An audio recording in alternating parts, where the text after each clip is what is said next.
All right, let the record reflect. We've reconvened virtually with all members present. Please rise for the Pledge of Allegiance. I pledge allegiance to the flag, United States of America, to the republic for which it stands, one nation, under God, indivisible, with liberty, justice for all.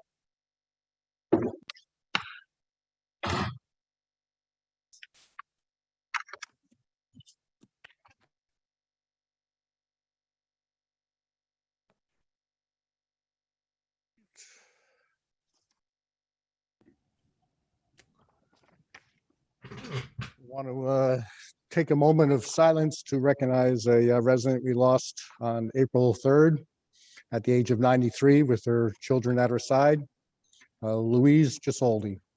Louise was born in Madison on October 6, 1927 to the late Nicholas and Gertrude Del Judas. She grew up on North Street with her 6 loving siblings, graduated from St. Vincent Martyr School and Madison High School. Louise married the love of her life, Samuel, on June 26, 1949. They lived in Summit before returning back to Madison, where they settled and raised their family. After high school, Louise worked at Martindale Hubble in New Providence until the birth of her children. She returned there after the death of her husband and worked there until her retirement. Louise was a lifelong and faithful parishioner of St. Vincent Martyr Church, an active member of the St. Vincent Martyr Rosary Society. She always put her faith in action by serving others, which included volunteering at Interfaith Food Pantry at St. Vincent's and a yearly visit to Eva's Kitchen. Louise was predeceased by her husband Samuel, her parents, her brother Philip, her sisters Angela, Carmela, Anne, Trudy. She's survived by her children, Anne Marie, Linda, Luann, Joseph, and her 6 grandchildren, her sister Mary Lou, and her brother Vincent. Let us take a moment to remember Louise Gisoldi and now pass our thoughts on to the families and friends they have left behind. She has left behind.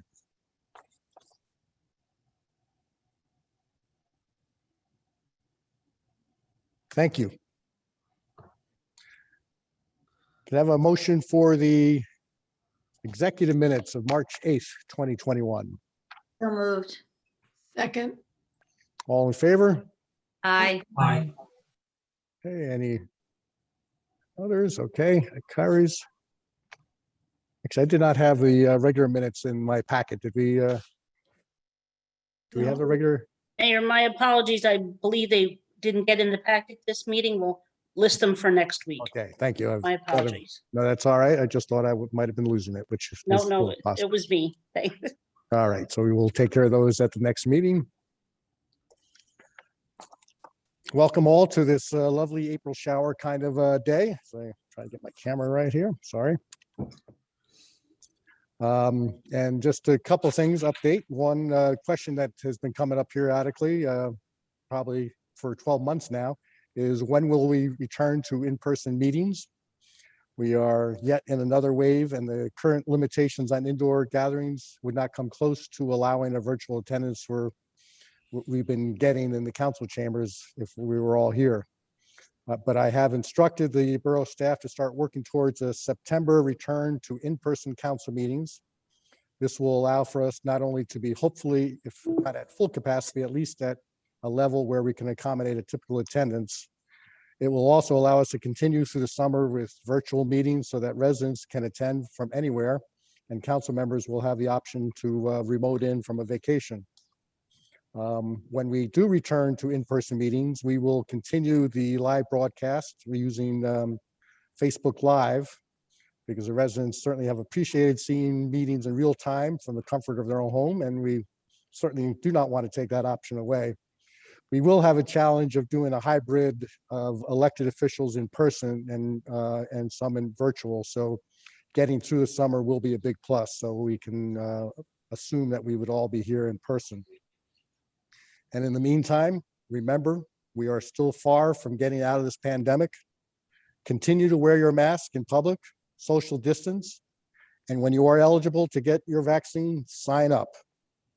And when you are vaccinated, remember that this protects you, but you can still be a carrier. So this current life that is around us will be here until enough are vaccinated so that mutations and the spread can end. So please hang in there. And a couple other things happening over the last couple of weeks. On March 24th, I, along with most of our council members, if not all, attended the 3rd annual Green Vision Forum. As I mentioned that night, it was 3rd annual with an asterisk because it's the 4th year, but we did not have one last year. And it was sponsored by our great Environmental Commission. Last year, obviously we couldn't have it because we're not quite in the full swing of the virtual world at that time. But this year's event did not lose anything on Zoom. All the students did a great job sharing their ideas for creating a sustainable future. So again, thank you for the committee for putting together and all the work of the student and teachers to making that happen. And this on Saturday, April 4th, I got to see the Easter Bunny downtown as part of the Madison Chamber of Commerce Easter Fun Fest.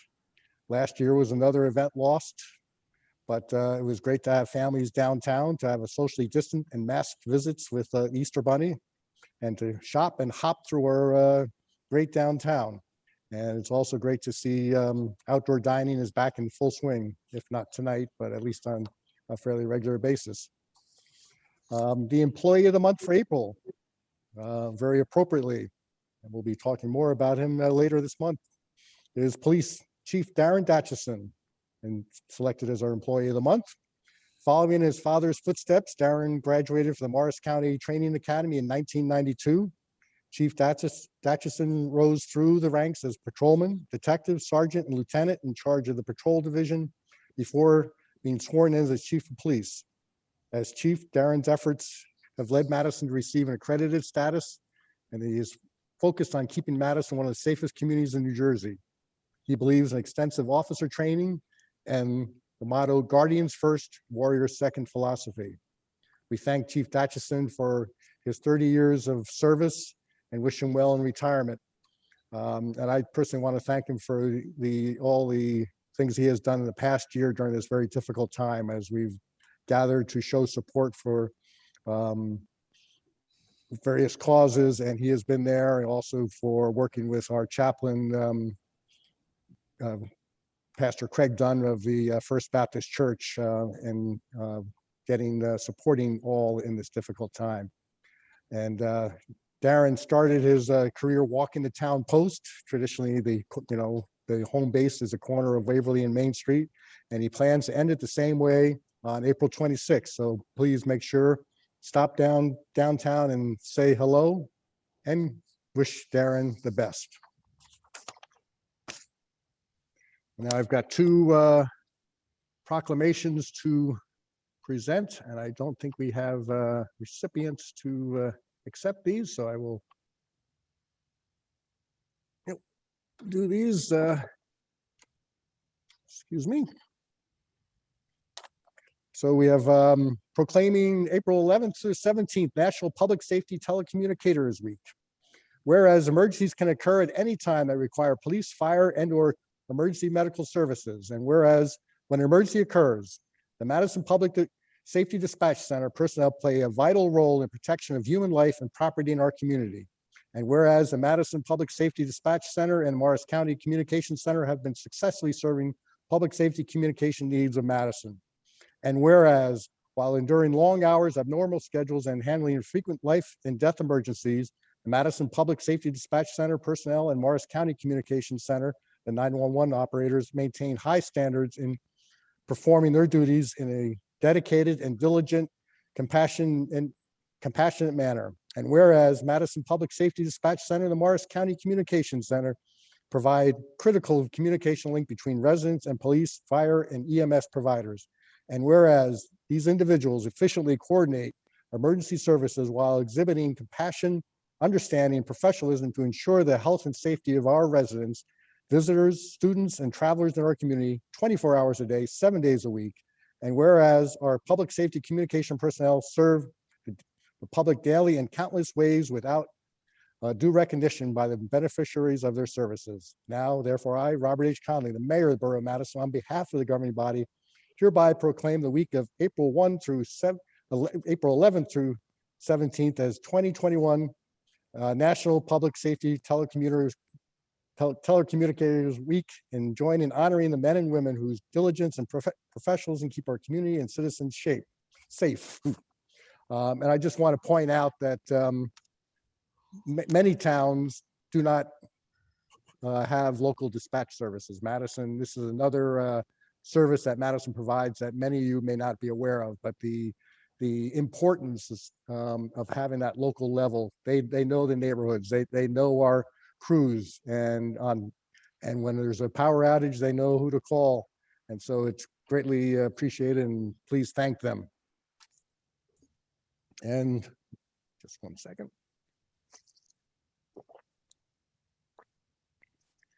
And another proclamation for Autism Awareness Month. Whereas autism is pervasive developmental disorder affecting the social, communication, and behavior skills of those affected by it. And whereas as more health professionals become proficient in diagnosing autism, more children are being diagnosed on the autism spectrum. And whereas there is no cure for autism, it is well documented that if individuals with autism receive early and intensive treatment throughout their lives, they lead significantly improved lives. And whereas individuals with autism often require a lifetime of specialized and community support services to ensure their health and safety and to support families' resilience as they manage their psychological and financial burdens of autism can present. And whereas Autism New Jersey is spearheading an awareness effort in order to educate parents, professionals, and general public about autism and its effects. And whereas individuals with autism, like all other Americans, should have the opportunities to realize their ambitions and lead rewarding lives. Now, therefore, I, Robert H. Conley, Mayor, Borough of Madison, on behalf of the governing body, hereby proclaim April 2021 as Autism Awareness Month and urge all residents to become better educated about autism to create a better community for individuals with autism. So thank you. We will get these in the hands of the appropriate recipients. And now we'll move on to reports from committees and public safety. Council President Byrne. Thank you, Mayor. From the fire department, during the month of March, the department responded to 11 general alarms, 11 still alarms, 27 investigations, 22 medical calls for a total of 71 responses in March. Congratulations to firefighter Rob Dunn, who has recently obtained his Level 1 fire instructor's certification issued by the New Jersey Division of Fire Safety. Volunteer firefighters are needed. Please go to www.madisonfd.com for more information on how to join. Thank you.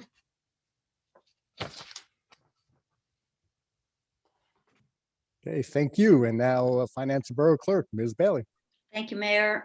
From the Utility Billing Department, the Mayor and Council have encouraged all departments to automate items and create online applications wherever possible. So we're very excited to announce that the electric and water utility customers can now apply for service online. You no longer need to fill out a service card and bring it to Hartley Dodge. Those interested in applying for service should visit rosenet.org for the details. And we really want to thank Michael Pelessier for his help in creating this form. From the administration, the municipal budget was introduced at the March 22nd council meeting. State law requires that we have the budget available for review for at least 28 days before it is adopted. A summary of the budget was advertised, and the state budget document, as well as the user-friendly budget, have both been posted on Rosenet and sent down to Trenton. And now this evening, we will have it here, an ordinance 13-2021, which will permit Madison to establish an appropriation cap bank. We're not placing any funds in the cap bank. This is purely a ministerial action that we take every year, which gives us flexibility in future budgets. From the tax office, the homestead rebate is a program where the state of New Jersey agrees to directly pay a portion of property taxes for income eligible Madison residents. An application is mailed out to residents in the fall. In March, the state sent the borough a list of credits that they granted, and the borough in turn sends out corrected second quarter tax bills. Those corrected bills were sent out a few weeks ago.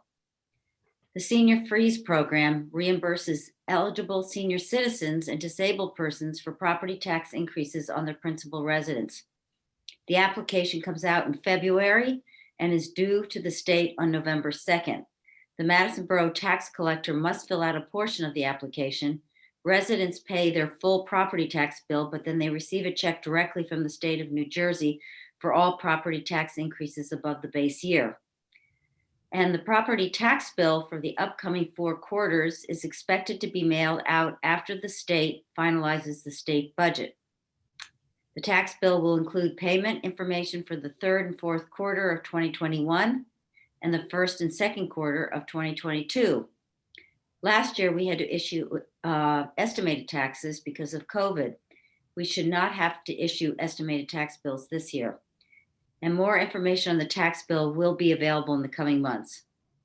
And please feel free to contact the tax office if you have any questions on your property tax bill, the Senior Freeze Program, or the homestead rebate. And finally, later this week, the borough will make 2 very large payments. The first is an interest-only payment of $285,862.50 for the debt on the bonds for the public safety complex and the renovations of Hartley Dodge. The second payment is $3,598,173, which is the monthly payment to the Board of Education. Thank you. Thank you. And now Public Works and Engineering, Mr. Hoover. Thank you, Mayor. From the engineering department, construction has restarted at the phosphorus reduction and capacity assurance project at the Madison Chatham Joint Meeting Treatment Plant. Despite some pandemic-related manufacturing and supplier delays, the overall project schedule anticipates completion of these mandatory water quality improvements this summer. Treatment operations will be able to reduce chemical purchases and meet stricter water quality criteria upon completion of the required work. Hartley Dodge Memorial Plaza Restoration General Contractor Merrill and Garaguso of Swedesboro, New Jersey, has indicated they are available to begin work in mid-May and continue the plaza work through the summer. The scheduled public bid opening for reconstruction of Anthony Drive and Wayne Boulevard was held March 30th, and an award recommendation has been made. Plans for Cook Plaza parking lot reconstruction have been received and have been reviewed internally by several committees. Final settlement negotiations for several construction contracts last year are underway. Plan specifications and bid documents for the MRC Trail project have advanced in order to commence construction during the summer. Similarly, quotes for trails at Summerhill Park and playground improvements at Dodge Field have been advanced. From the Public Works, Department of Public Works, there are 26 streets that will receive quarterly sewer jetting this coming week. I'm not going to list all 26 streets right now. You can find them on Rosenet. Residents on these streets are encouraged to put their toilet seats down to prevent water from backing up into their bathrooms due to air pressure from the sewer cleaning process. A new compactor unit has been installed at the DPW yard to handle the high volume of cardboard generated by online shopping activity. DPW installed a 6-inch drainage system around the perimeter of the new field house at Dodge Field, adjacent to the tot lot, which will allow the building to open this week. Many thanks to our residents for their patience during the building process. In error, the yard waste contractor unilaterally put notices on green landscaping barrels this week, indicating they would no longer be picking these barrels up and that the maximum weight limit for other barrels was 40 pounds. That information was incorrect, and DPW met with the vendor to correct the situation. Green landscaping barrels and other containers up to 95 gallons are allowed, and the maximum weight limit per container is 80 pounds and not 40 pounds. If any resident has an issue with the yard waste pickup, please call DPW at 973-593-3086. With the Parks Advisory Committee, the Parks Advisory Committee is teaming up with Sustainable Madison and the Environmental Commission on working towards an invasive plant management plan.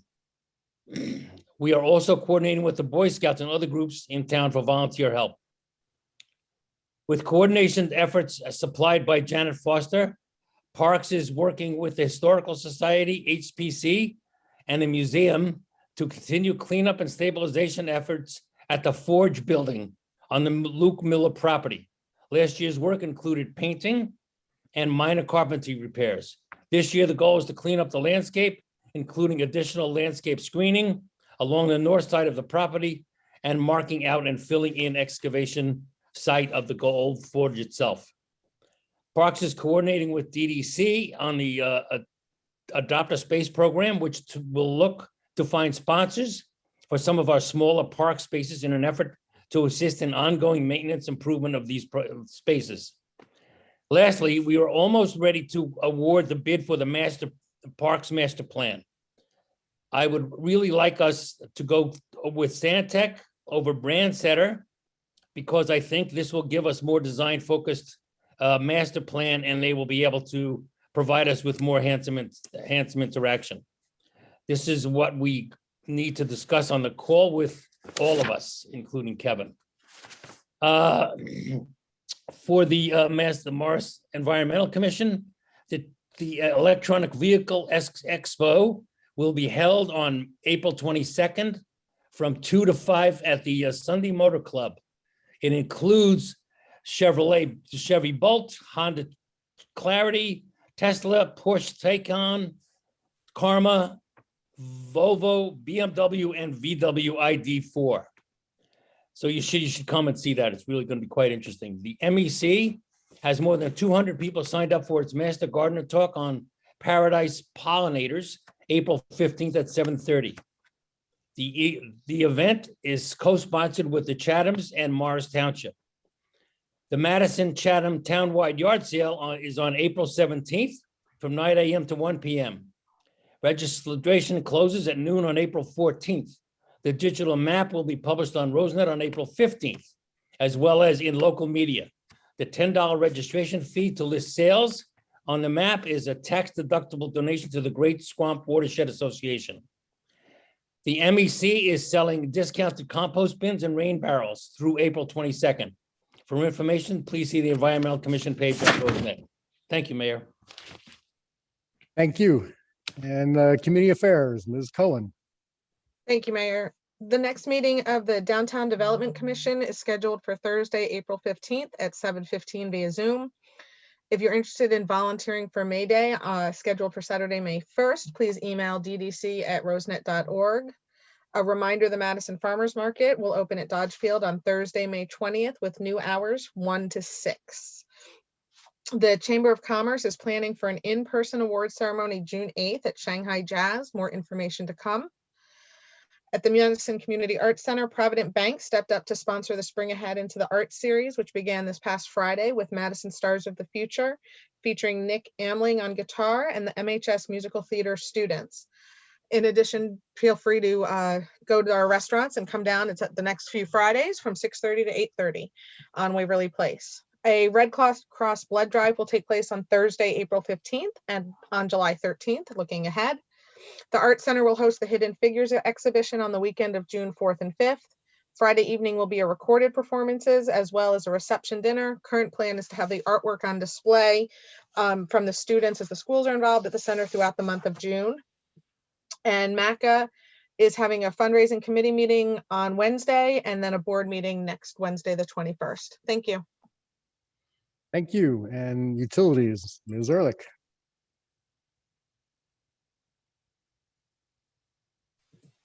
Thank you, Mayor. From the Electric Department. The Electric Department is installing a pole and 3 transformers at the Public Works Recycling Center to power the new compactor that was mentioned earlier. The Electric Department responded to a half-power call in Nordling Lane where it was found that the customer had broken an underground service line. The department established a temporary fix to provide power to the customer until they can have new underground service installed. And the department is working with a bank customer at 2 Waverly Place to upgrade their underground electric service. From the Water Department, the field houses at Rosedale Baseball and Soccer Fields and Lucy D. Anthony Field are now open for the season. The water department, with the assistance of DPW, installed new 6-inch drainage pipes around the new field house at the Dodge Field Playground, and a new recirculating pump has been installed at the fountain at Coles Park. That's all from utilities. Thank you very much. And health, Mr. Landrigan. Thank you, Mayor. As of today, Madison reports 762 total confirmed cases of COVID-19. Of those, 21 are considered active. Since our last council meeting, the case count in Morris County has eased somewhat, but at nearly 40 cases per 100,000 people, the county is still at a highly active status. Vaccine sites in Morris County, including the regional site at the Rockaway Mall, continue to serve residents in Morris County. New sites continue to come online, including Walgreens locations in Madison, Florham Park, and Morristown, CVS pharmacies, including Chatham Borough, Costco, and Costco in East Hanover, several Walmart locations, and the Madison Pharmacy. Note that New Jersey will expand eligibility for the vaccine to all residents ages 16 and up on April 19th. As a reminder, seniors who need assistance registering for the New Jersey vaccine scheduling system can call 856-249-7007. This number is only for those at ages 65 and older. And finally, visit rosenet.org for continuing updates on the vaccination program locations, COVID-19 locations, and other pandemic guidance. Thank you, Mayor.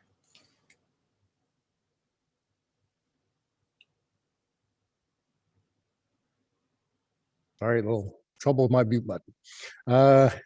Thank you all for reports and any communications or petitions.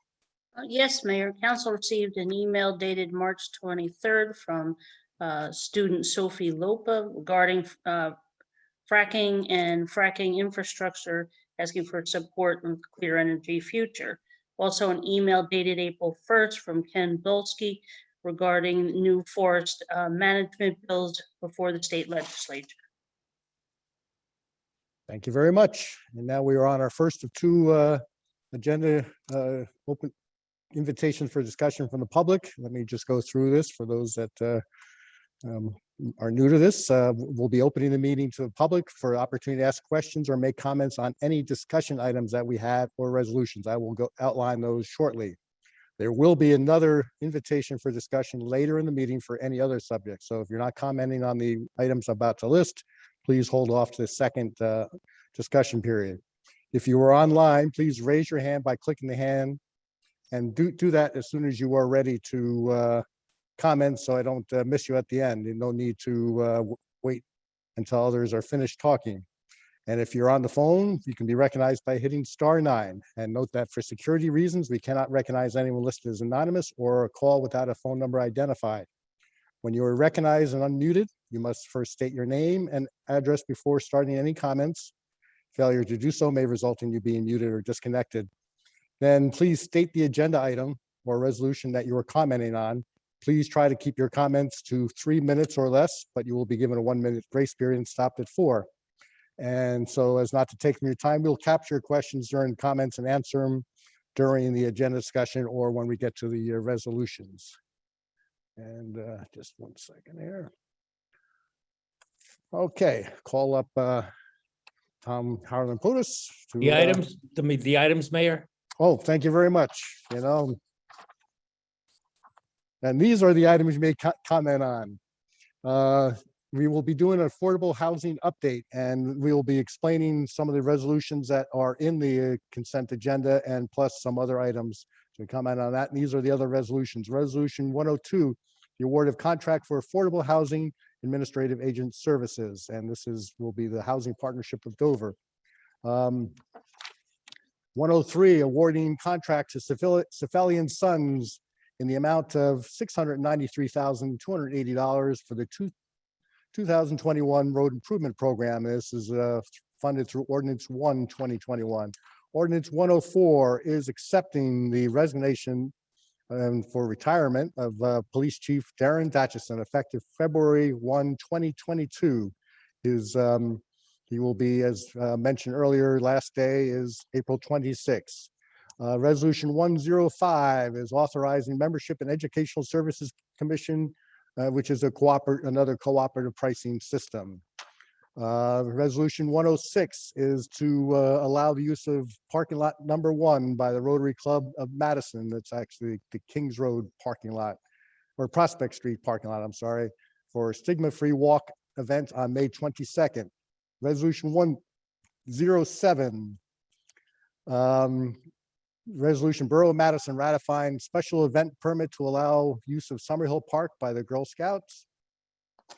And April 23rd, Resolution 108 is designated Raymond Cody as Municipal Housing Liaison. One of the things that we'll explain this shortly, but it's required as part of our affordable housing obligations. And it's not mentioned in the resolution, but it is at $1 a year.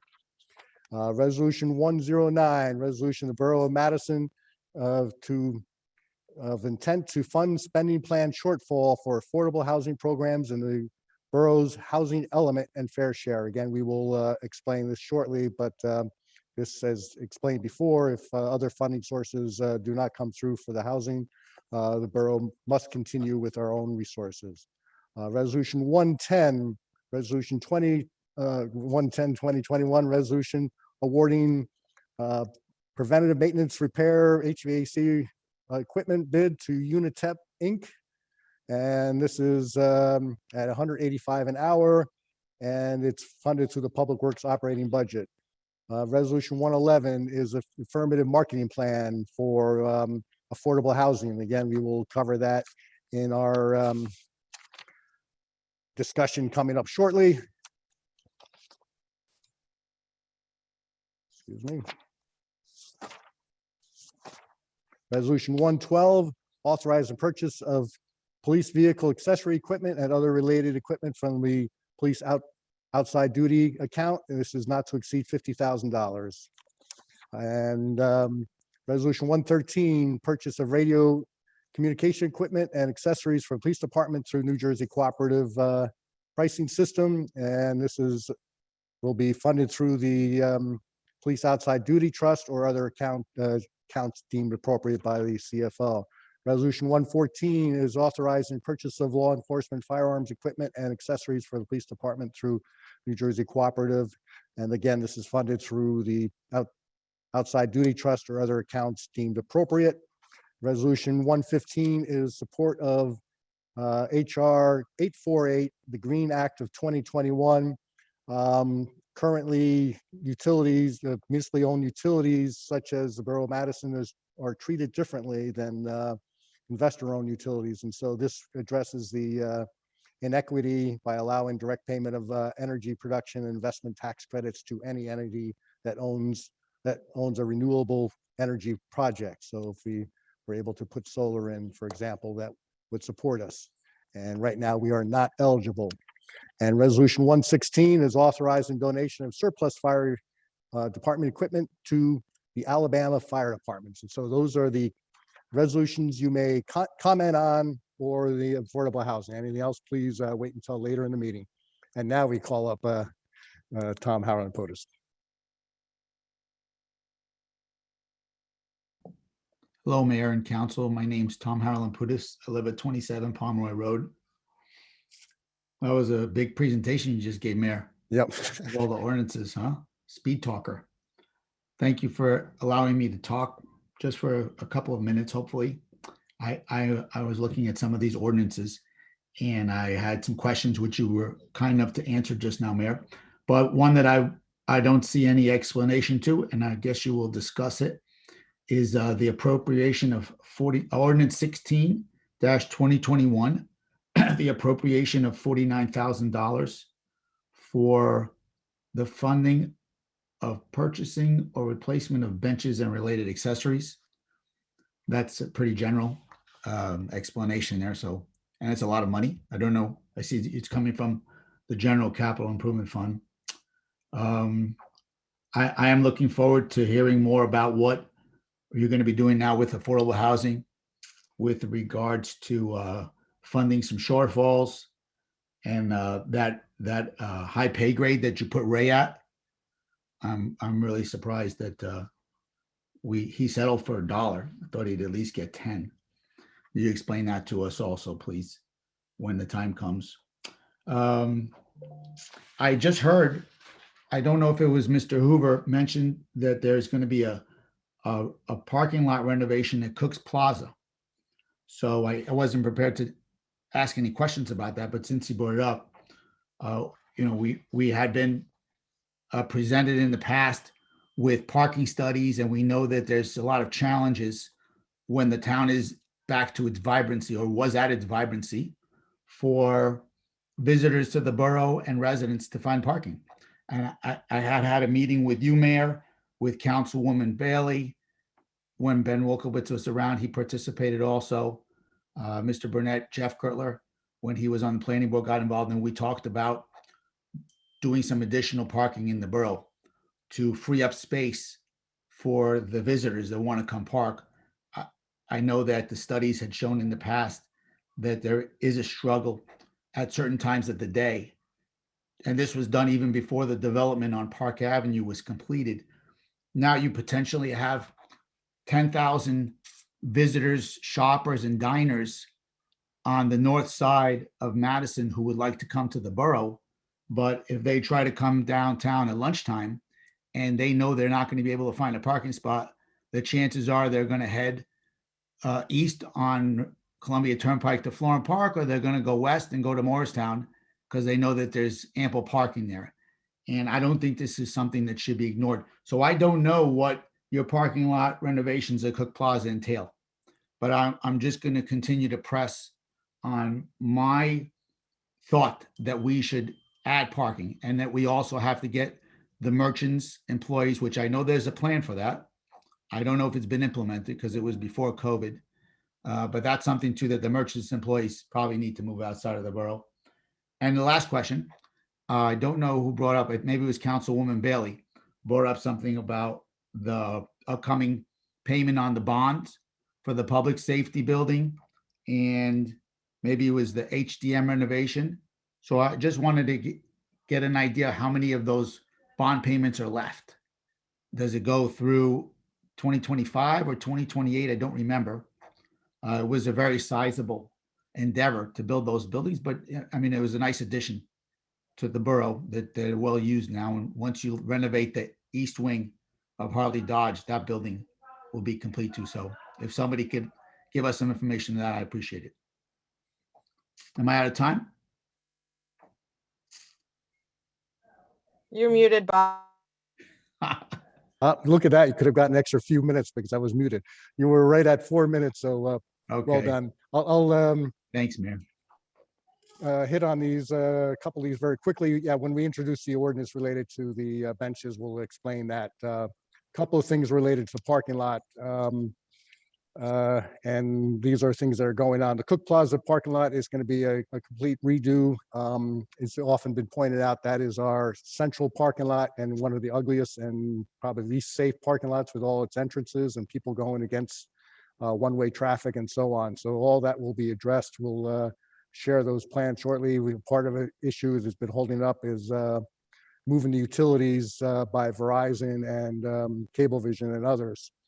As you commented about the parking, it's a well-timed parking or comment. I was talking to Lisa Ellis, our business development director today, and over the coming weeks and months, we will be coming up with proposals to completely revamp our parking structures as far as not physical structures, but how we manage our parking.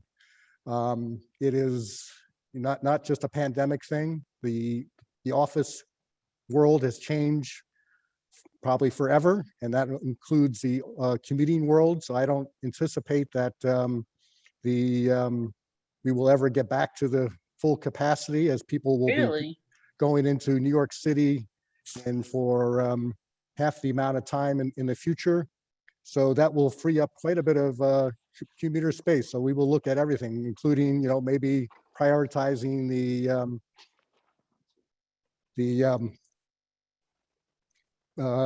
parking or parking closer to town for employees and shoppers, and shifting the commuter parking to a little bit to the other lots, changing the whole rate structure.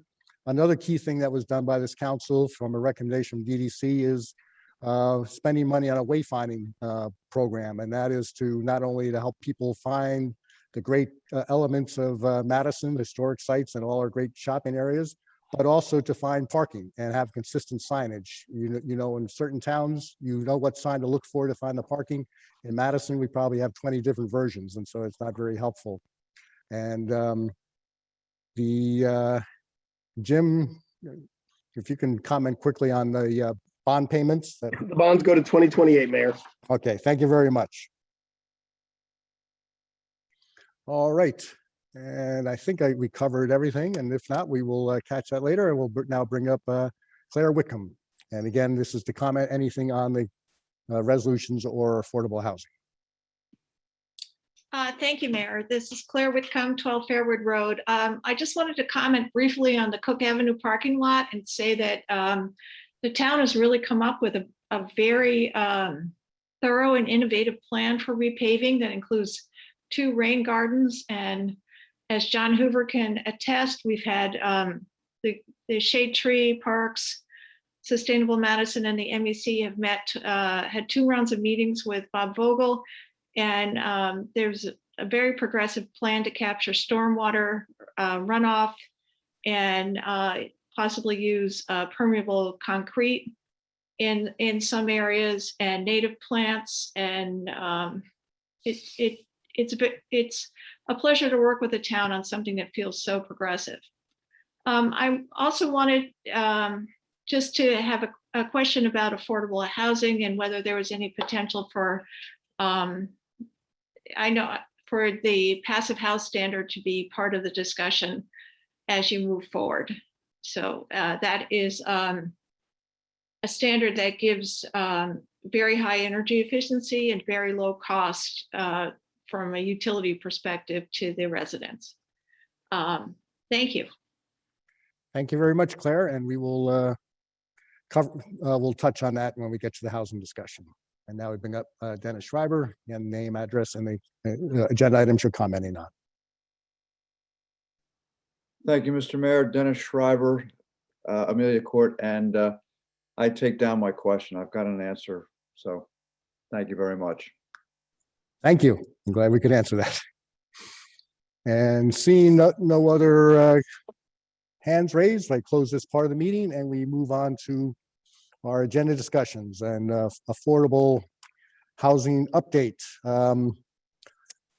Ray, let's start with the resolutions that are part of our consent agenda. If we can step the public through each of these and help them understand. And to Tom's question about why $1 a year, you did drive a hard bargain. He had asked for $1. I had offered 99 cents, and in the true working on compromise, we ended up at the dollar. Okay, sure, Mayor. As part of the settlement agreement with Fair Share Housing and then part of the court order imposed by Judge Gauss, tonight we're taking 4 steps. One is to appoint an administrative housing agent, which would be the housing partnership. There was a RFQ, or request for qualification, issued to 6 firms. They were the lowest responsible bidder that submitted a proposal. They represent a number of towns around us. Their charge would be basically to handle all the paperwork, monitoring compliance, affirmative marketing for the borough's current affordable housing inventory and future affordable housing inventory. And it's an important function in order for us to secure and maintain the credits. We have to do them for a 30-year period. So it's very important that is done properly and that the record keeping is intact and that we're able to do an annual certification process demonstrating that to the court and to Fair Share Housing Center. So that would be one item.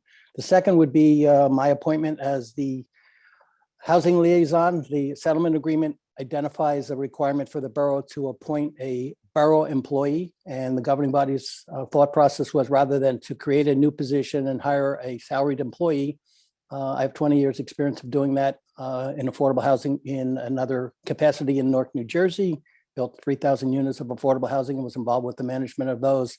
So I could work closely for $1 a year with the administrative housing agent and fulfill that purpose at no additional cost to the taxpayers. The third thing that we're doing is we're adopting an affirmative marketing plan. Again, this is a requirement of the settlement agreement and the court order that requires us to affirmatively advertise and publicize the opportunity, not just for Madison residents, but for all residents within Region 2, which includes Union County, Warren County, Essex County, and Morris County, for the opportunity for that housing. And there's certain requirements within the settlement order and the court order in demonstrating that the media outlets we have to deal with, the advertising, the general newspaper of circulation in the area, the public locations where we would post the opportunities. And that marketing plan is important that we comply with for every potential opportunity for rental or low income for sale housing. We have to go through that process to make that opportunity available to everyone within those 4 counties. We can't just restrict it to Madison residents. And the last resolution this evening is an intent to fund a shortfall. The mayor alluded to that we're obligated under the court order, statutory authority, and the settlement agreement with Fair Share Housing, that if for any reason there's a funding gap to create the 44 units of affordable housing, that the borough is obligated to use whatever resources we have, including borrowing and issuing bonds, to fill that funding gap to make sure the 44 units get constructed, and we're committed to do that. Hopefully, we don't have to go down that road. One of the things that we could talk about, we will be applying for low-income housing tax credits. That application is due August 31st to the New Jersey Housing Mortgage Finance Agency. And we're on an accelerated process to select a developer and to work in concert with that development entity to prepare that application to make sure that is submitted on time. Under our agreement with Fair Share Housing, we have 2 bites at the apple, 2021 and 2022. After that, the borough would be on the hook for the resources. That funding vehicle should generate between $6.5 to $7 million, which is a significant portion of the development costs of building the 44 units. So it's a critical piece of business for the borough, and that's why we're on an expedited schedule. If I could, Mayor, I'll talk about a little bit about the process that's taken place since the last update. The Council and the Housing Committee authorized issuing an RFQ, which is a request for qualifications to select a developer. That package went out to 31 firms, and it was also publicly advertised in the Daily Record and the Madison Eagle. Of the 31 firms that picked up packages, 9 actually responded. The Housing Committee reviewed those 9 submittals and narrowed the field from 9 to 6, and then felt they needed more specific financial and design information from those 6 firms that were the finalists. And so they authorized the issuance of what's called a request for proposal, an RFP, which is a more detailed document. And those 6 firms responded last week. The Housing Committee met and reduced the field from 6 to 4. Those 4 firms are scheduled for interviews, 2 on Wednesday of this week, 2 on Friday of this week, with the goal is to narrow the field down and make a conditional designation of a developer and an alternate at the next council meeting on April 26th, if at all possible. And that's a critical piece of business because as part of the application for tax credits, that entity then has to prepare the design documents, secure a site plan approval. We have to negotiate a developer agreement. We have to negotiate a payment in lieu of taxation agreement, all of which are requirements of the state. And all of that has to get done between now and August 31st. Our next court hearing is April 22nd. And we're obligated to report to the court and the special master and to Fair Share Housing our progress on all of these items. So tonight, 4 of those items on the checklist will be resolved. And the next big hurdle will be selecting the developer. All of that will be a public process with a public vote. And as the design evolves, there'll be a community meeting to get input from the community and from the Board of Education as to the design of the unit, and the neighborhood, obviously, as to the design of and size of the project. So that's basically it. Thank you. I think you've great update. And just to clarify, when we say public vote, that is a vote by the council in public, not a referendum or anything. That's correct. Related to that. And you covered the importance of sticking to this tight deadline, that if we miss this year's tax credit, we have an opportunity for 2 rounds of tax credits, but not making a deadline is not an excuse to get another year. So if we miss this, that puts more pressure on the possibility of Madison having to do more funding of the project. So we are going to be moving quickly. The designs are, part of the discussions we'll have with the developers will include the green concept and certainly energy efficiency and looking at what is possible. Also looking design that meets the, just as we've done the scattered site that blends into the neighborhoods. So our committee will be looking at all that. And very importantly is also the success of these developers in securing loans and the tax credits. Any other questions or comments from council members or Austria and Rachel who serve on the committee? Anything that we might have missed that you would like to add? Yes, Rachel. I'll just make a general statement that the quality of the proposals was very high and the committee was impressed with the qualifications, the proposals, both in terms of the design and the performance, the financial portion. And so I think the borough is in a good position to select a highly qualified developer. So I think we're all very encouraged by that so far. Thank you. Yep, very important to share that. And any other comments or questions? All right, thank you. Hopefully for all the public, this is helpful, but we'll be bringing updates as we have been all along, as they are appropriate. We now move on to ordinance for hearing. Will the clerk please read the statement? The ordinance scheduled for hearing was introduced by title and passed on first reading at the regular meeting of council held March 22nd, 2021. It was posted and filed according to law, and copies were made available to the general public requesting same. I call up ordinance 13-2021 for second reading. Ask the clerk to read said ordinance by title. Ordinance 13-2021, calendar year 2021 ordinance to exceed the municipal budget appropriations limit and to establish a cap bank. I open the hearing on this ordinance. Anyone wishing to, in the public, wishing to comment on this ordinance, please raise your hand with the guidelines as stated before, stating your name and try to keep your comments to 3 minutes if possible. Seeing none, I close the hearing. Mayor, I move ordinance 13-2021. Second, Okay, and Osprey did explain this in her comments earlier. Any further discussion? Roll call vote, please. Ms. Bailey, Yes.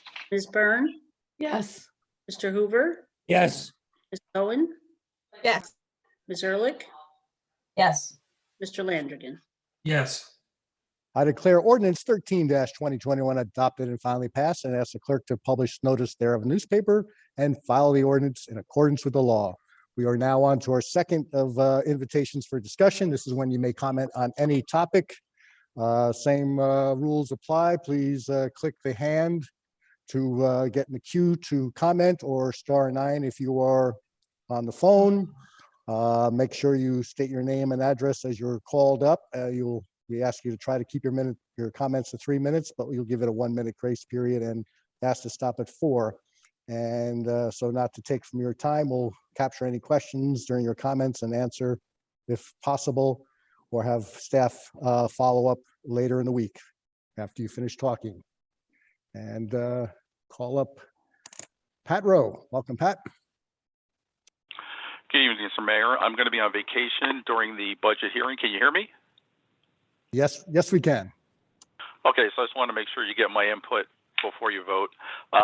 It's Pat Rowe, 25 Pine Avenue, Madison, New Jersey. I recognize the past 12 months have been challenging on many fronts, including trying to determine what impacts COVID will have on the borough's budget. But as I look back at the results from the last year, I think the year ended much better than anyone anticipated when the budget was approved. On the other hand, the past year has been a serious challenge for many of Madison's residents, as well as our businesses and nonprofits. The pandemic has caused them to shed jobs and experience large losses in household income and our revenue. It's for these reasons I ask you to reconsider what is and is not in the budget that was introduced in March. As I reviewed the borough's unaudited financial statement for 2020, the first thing that stood out was that the borough's cash balance at the end of the year was almost $50.6 million, which is up almost $3 million from the end of the previous year. Although most of this is not available to spend, is a good indication of how well the borough did overall and how much money it has on hand in case of an emergency or if it needs to wait to determine how to budget the money it will collect from the American Rescue Plan. At the last meeting, when the budget was introduced, it was reported that the borough had to pass its budget without including those funds, which necessitated a tax increase of 2%. I think it's imperative that the governing body pause its plans to adopt the budget as scheduled at its next meeting and instead focus on petitioning our federal representatives to help in finalizing the grants from the Treasury and the governor to give communities time to make this happen for their 2020 budgets. I've spoken to and received voicemails from representatives of Congresswoman Mikey Sherrill, and their initial take was that those funds were intended for use this year. I'm waiting for a more detailed conversation to understand the gap between what was intended and what seems to be happening, but I think it's even more important for the borough to be chasing this on our behalf. According to the language in the plan, this money may be used to compensate for revenue lost because of the pandemic, and if it were available for this year's budget, it would easily provide the money needed to zero out a municipal tax increase for the 2020. I also reviewed the many accounts of the borough, and I believe if you total up the main ones I've noted in the past, which are operating and capital for municipal, electric, and water, you'll find that year over the year the accounts have increased, not decreased in size. And overall, they're up by almost 125%, or $9 million from 2013. This surplus has happened after the borough was able to weather several serious storms in 2011 and 2012 without any impact of the borough's finance or services. I also noted a few accounts with money that could potentially be utilized this year to cushion the impact of COVID, specifically $32,000 that's been sitting in reserve for revaluations since at least 2015, and another almost $350 that's in the police outside duty account, which was there at the end of 2020. The latter has grown by over $200,000 since 2014 when the borough started including an administrative fee on all outside work, and it's been growing briskly ever since. The pandemic seems like the appropriate time to pull the quarters and dollar bills from these dormant or overfunded accounts and provide some taxpayer relief. Finally, and probably the most importantly, the borough needs to provide the residents, businesses, and nonprofits with an electric rate cut. In 2016, when Councilman Ben Wolkowitz and I put together what is now called the Electric Utility Dividend Program, we agreed that any end-of-year free balance above $1 million would be used to fund a dividend or increase that dividend. Since 2017, residents have saved over $8.5 million as a result of the program, but I believe they should be saving more. From the borough's presentations this budget season, I noted that the electric utilities free balance topped $3.6 million at the end of 2020, and this was an increase over the $3.46 million it had at the end of 2019, and that's even with $350,000 being set aside for two reserve accounts plus $100,000 for a small relief program. The borough's own projection for 2021 shows an increasing surplus by year's end, so at least another $1.5 million should be added to the annual $2 million that residents now receive until the free balance returns to its safety level of $1 million, as agreed in the ordinance we passed in 2016. That level of savings is even more important to many of the residents, businesses, and nonprofits than a 0% tax increase would bring, and I certainly urge the council to make that part of any adopted budget. Finally, one thing that everyone who ever runs for mayor or council in this town vows to make living here more affordable. If we're going to keep our word, voting to cut the rate will probably be the most important vote you make this year. Thank you for listening to me, and I will email this to all of you tomorrow because I know I spoke very fast.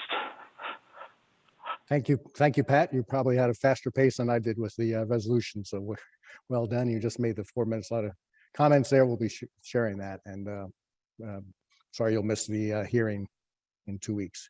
And I'll call up Kathy Daly. Hi, Kathy Daly, West End Avenue. I'm just going to ask the Borough Council to please seriously consider the comments that Pat has made. He obviously has dived very deeply into all the borough's finances and financial reports for the past several years.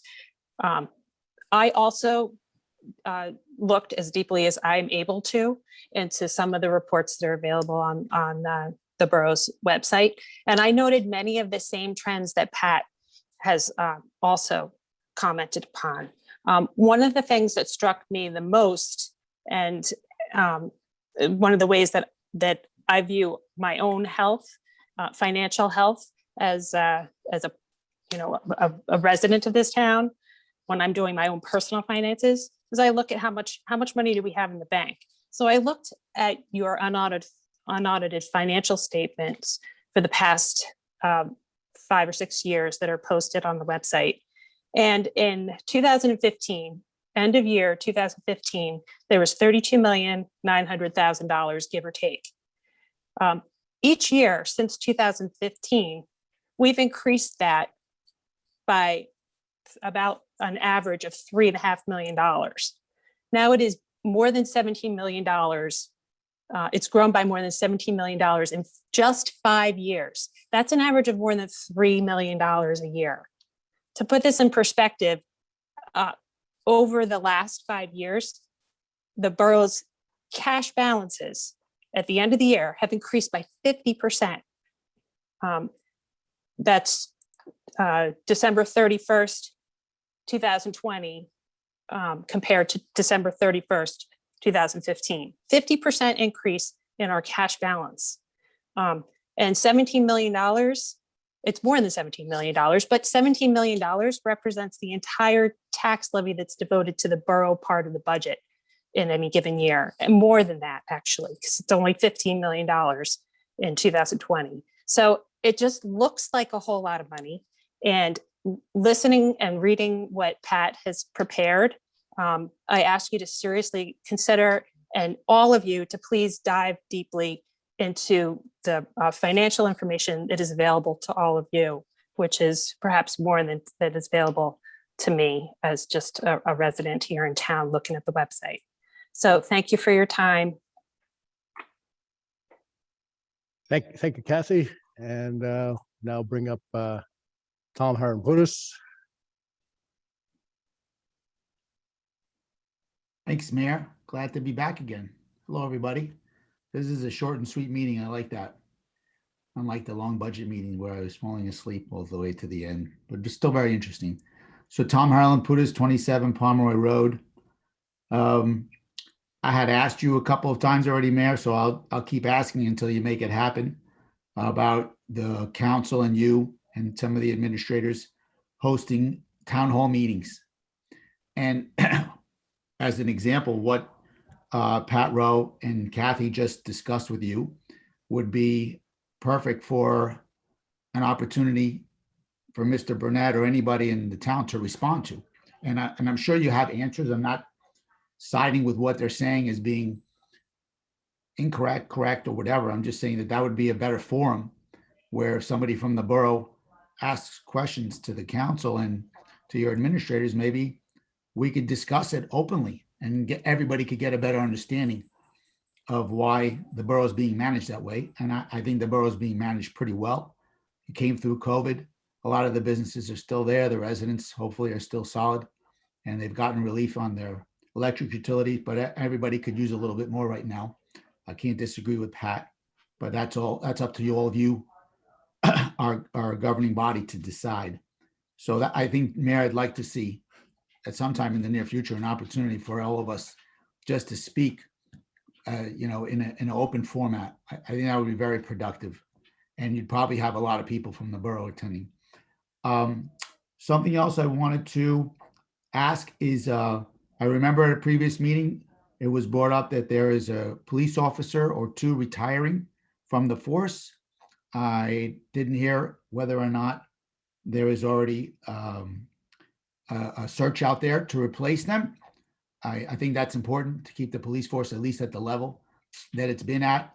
We've done a pretty good job the last couple of months controlling some of the previous year and the year before incidents and burglaries, and I'd like to keep the borough that safe. You know, I always say that's very important. Our safety in our home should be a priority. One thing I had brought up to a couple years ago was to consider changing some of the drop-off patterns around the public schools. Now that we're going to be returning to normalcy in the near future, the same hazards are going to exist where at Kings Road, at Torrey J on Green Village and Woodland Road, and also at Main Street, the drop-off and pickup by the numerous amount of parents taking their kids to school, I think creates a dangerous situation for the pedestrians, the students, and also for the cars that have to maneuver around all those students. Around Torrey J is a perfect example. You just added sidewalks on Glenwell, and I don't think that the traffic drop-off pattern has changed. You're still making cars go up to Woodland Road. So that's something that I'd like to get an answer on it, not just for you to say, okay, we'll look into it. So hopefully somebody will actually address it and see what we're going to do to improve it, because The reason it came up was when that nice pedestrian was hit by a car, unfortunately. You're muted, Bob, so just stay that way for like 2 or 3 more minutes and we'll be Yeah. fine. And 1 minute, Tom, you got some extra. Okay, 1 minute. I would like to actually comment on what Pat just presented with regards to him speaking to Congresswoman Cheryl with regards to the relief money that's coming to the state and some of that's coming to the borough. If there is going to be an opportunity for us to use that money this year to fund some of the borough operations, it would be nice to at least see a projection of what you might do with the money, whether you're going to be able to give a little bit of relief on the taxes or put it to use to fund some of the projects that you're tabling, which are still very important. I think that would be important for us to have some hearing about that during the budget presentation. The last thing I would like to know, the Hartley Dodge Plaza renovation, the $1 million+ that was awarded to a contractor, how much of that is actually going to be paid by the borough? I know there's a grant that's going to be part of the funding for that. And the community is a little bit confused about how much of an obligation the borough has to pay for that in addition to what they're getting on the grant money. That's it. And time. Very, very good. You made it under the wire there. Okay, before we go to Tom's questions, anyone else in the public wishing to comment, please raise your hand now. Seeing none, I close this part of the meeting. A couple of things to, Tom, as we've discussed, I would like to do a town hall type meeting. It's been a few years, and obviously the past year has been a challenge to do that. So I will work with our staff to figure out the logistics of a virtual town hall meeting related to police department staffing. Related to the chief retiring, that is when you have a retirement at the top, there's a whole lot of movement goes on. So that will take a little bit longer, but we do have some vacancies. Interviews have been happening, and we anticipate the hiring of staff to take care of the current vacancies we have coming up very soon. The pickup and drop off at schools, as we know, it's our schools were designed at a time when students walked to and from, and we thankfully we do have a neighborhood model, but to the retro of designing for better pickup and drop off is not an easy one, but it's always a high topic on the Complete Streets Committee, and we have been working closely on the with the Board of Education on doing whatever improvements we can have. Obviously, if I could wave my magic wand, we'd get back to the days of parents or students doing instead of a driven carpool, a walking carpool, and getting to school in other manners. But we may not get back there, but we will continue to look at that to maintain our safety. But related to the safety of our students, we employ more crossing guards in Madison than I think all the towns that touch us combined. So we are certainly committed to the safety of getting our students there. And we won't forget that working that along. Hartley Dodge Plaza, Jim, you might be able to refresh my memory as to the various pockets. Just to remind people what the plaza with the shifting slabs has become a safety issue. It is a very historic element to the Hartley Dodge, and we want to do it right. We have done some value engineering to get this greatly reduced in price. And one of the things we have done is the fact that initially it was going to be staged so we would maintain access to the front door during construction. That added months and a lot of dollars to the cost. So what we'll do is the whole plaza will be done at once, including the steps, and we will be using the Green Avenue entrance, which is actually our barrier-free entrance during this time. And now I will hand it off to Jim to answer those questions. Just real quickly, Mayor, we have grant funds of over $270,000. So we're basically getting a 27% discount by doing this. If we don't do the work, we're going to lose those grant funds. So we obviously don't want to look a gift horse and turn away those funds. Our insurance company has put us on notice that the deflection and the pavers being so offset and the amount of tripping that's happening out there is problematic for our insurance and all the injuries and accidents that are happening out there. So those are two of the main driving forces. We've been working on it since 2017. That's when we started looking into the need to repair the plaza. So this has been a 4+ year process. And this is one truly that if we postpone this because of other concerns of borough money, we would lose $267,000. We've had extensions from the county. They have been very clear that this is it, that we need to get this project done. Otherwise, they will get their money to a town that has a project ready to go. So the safety and the importance of taking advantage of this grant is very important. All right, thank you all for your comments, and we will try to get more information out to everyone, so we'll fully informed as we always want to have. So now we'll move on to introduction of ordinances. Will the clerk please read the statement? Ordinance is scheduled for first reading.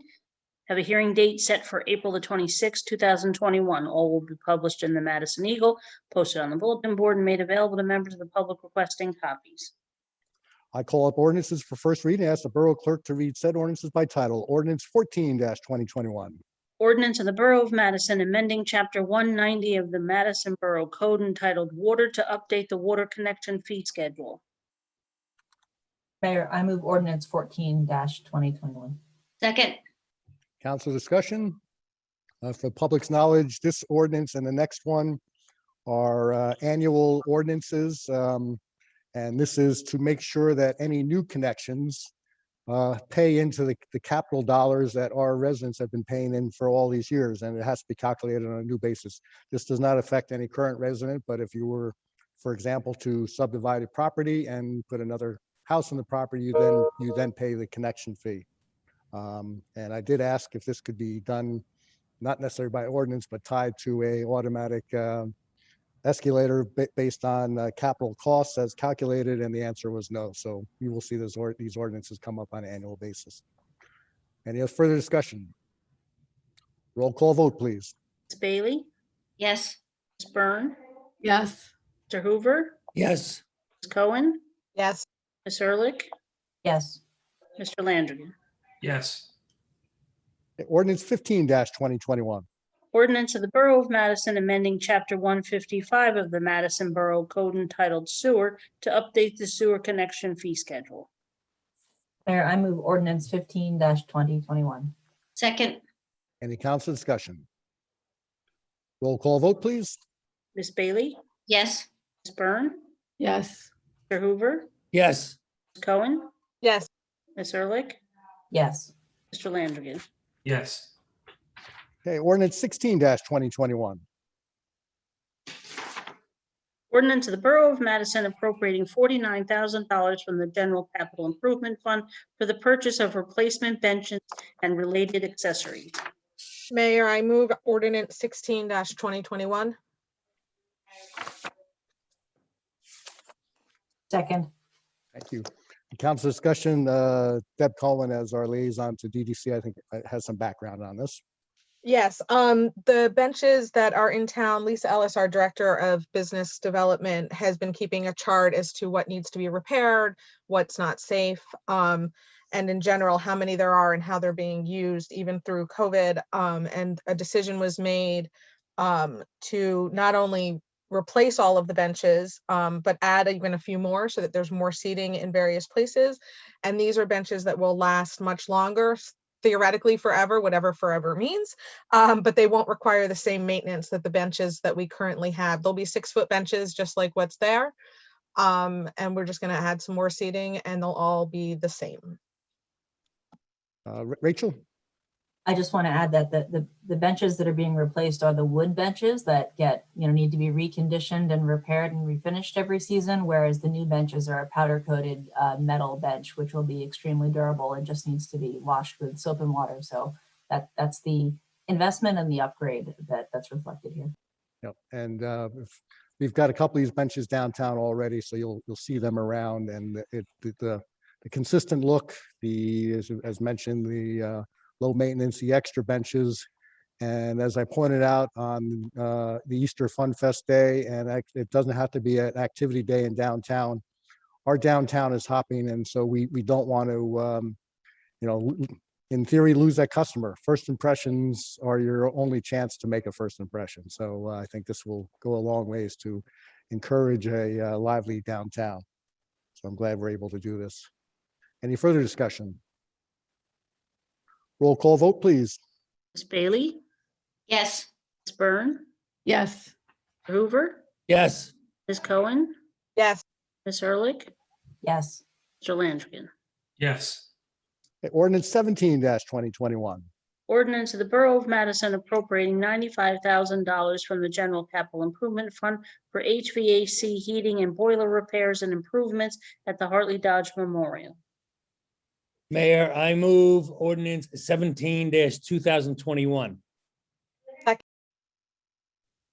All right, and for anyone that has bought an older house, you understand comes great responsibilities and great challenges, and this is truly one of those that the heating system here, we still have the radiator system. Some parts are building hot water, some parts steam, and you have the return condensate lines, which are buried in concrete in the lower level, and they are corroding away, causing problems to our boilers, not mentioning to the structure. So this needs to be addressed in a timely manner, which is why we're appropriating this money.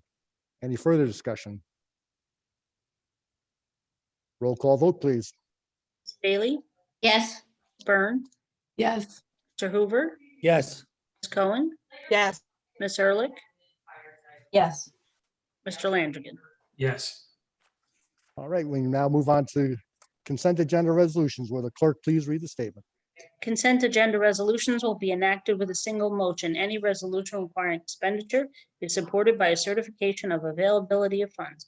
Any resolution requiring discussion will be removed from the consent agenda. All resolutions will be reflected and fall in the minutes. Mayor, I move resolution 102-2021 to resolution 116-2021. Second. Any discussion or any need to be pulled? Rachel? thank you, Mayor. I wanted to provide a little bit of clarification regarding resolution, sorry, R 113-2021. No, my apologies, 114, which authorizes the purchase of law enforcement firearms equipment and accessories for the police department. I asked the clerk and Mr. Cody and got some more information about this because I didn't understand what the purchase order was for. And because the backup references purchase orders for providing lights and speakers and other sort of gear for police cruisers. And it was clarified that this purchase is being made under a co-op with that name, a purchasing co-op for law enforcement firearms equipment, but the equipment that's being purchased is not any firearms or equipment that is, weapons or ammunition. It's related to the other two purchases, which are for radio communication equipment and vehicle accessories. So it's not clear in the name of the resolution, so I thought I would add that background. Thank you very much for clarification. Any other comments? Roll call vote, please. Ms. Bailey, Yes. Byrne, Yes. Mr. Hoover, yes, Ms. Cohen, Yes. Ehrlich, Yes, Mr. Landrigan. yes, All right, there is no unfinished business for the approval of vouchers. Will the clerk please read the voucher register? Yes, for the current fund, we have $298,106.99. General Capital Fund, $40,471.78. Electric Operating Fund, $40,214.15. For the Water Operating Fund, $26,429.40. The Water Capital Fund, $1,858.33, and the Trust, $33,585.91. The total is $440,666.56. Have a motion for So moved. Second. any discussion? Roll call vote, please. Ms. Bailey, Yes. Byrne, Yes. Mr. Hoover, Yes. Ms. Cohen, Yes. Ms. Ehrlich, Yes. Mr. Landrigan. Yes. And there is no new business. I have motion for adjournment. Yes, Mayor, I move that we adjourn. All in favor? Aye. Aye. Thank you very much.